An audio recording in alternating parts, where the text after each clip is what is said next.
RTI Live News. Ask for right.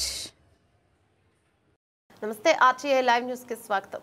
కన్నుల పండుగ వేలాల గట్టు మల్లన్నగిరి ప్రదక్షిణ మంచిర్యాల జిల్లా వేలాల గట్టు మల్లికార్జున స్వామి గిరి ప్రదక్షిణ కార్యక్రమం మంగళవారం ఉదయం భక్తుల జయ ధ్వానాల మధ్య కన్నుల పండుగ జరగా ఆరుద్ర నక్షత్రాన్ని పురస్కరించుకొని ప్రతి నెల గట్టు మల్లన్నగిరి ప్రదక్షిణలో భక్తులు పాల్గొంటూ మల్లన్న కొలువై ఉన్న గట్టు చుట్టూ శివనామ స్మరణతో ప్రదక్షిణ చేస్తున్నారు. నేటి గిరి ప్రదక్షిణతో 12వ గిరి ప్రదక్షిణ పూర్తి అయిందని స్వామి గురుమూర్తిని తెలిపారు. ఇక మంచి సంకల్పంతో ప్రతి భక్తుడు గిరి ప్రదక్షిణలో పాల్గొని ఆలయ అభివృద్ధికి కలిసికట్టుగా కృషి చేయాలని కోరారు. తెలంగాణలో ప్రముఖ పుణ్యక్షేత్రాలలో గట్టుమల్లన్న దేవాలయం కూడా అభివృద్ధి చెంది వెలుస్తుందని అన్నారు. గిరి ప్రదక్షిణ చేయడం భక్తులకు పుణ్యఫలమని ప్రతి ఒక్కరు గిరి ప్రదక్షిణలో పాల్గొనాలని కోరారు. అనంతరం భక్తులకు దాతలు పండ్లు అన్నదానం చేశారు.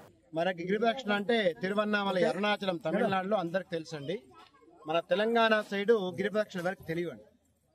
ఈ కొండగట్టుతో పాటు ఈ గట్టు మల్లన్న, అలాగే ఋష్యముఖ పర్వతం బొక్కలగుట్ట, అలాగే గంగాపూర్ గిరి ప్రదక్షిణ మనం ప్రారంభం చేశాం. దీంట్లో ఉద్దేశం ఒకటే, చిన్న పెద్ద తారతమ్యం లేకుండా, తక్కువ ఎక్కువ తారతమ్యం లేకుండా అందరూ కలిసిమెలిసి భుజం కలిపి ఈ గిరి ప్రదక్షిణ తిరగాలి. గిరి ప్రదక్షిణ చేయడం వల్ల మీకు ఒకటే చెప్తానండి, ఆది పూజ్యం వినాయకుడికి లభించింది. అతని తల్లిదండ్రుల చుట్టూ తిరిగి వీళ్ళే గొప్ప వాళ్ళని చెప్పారు.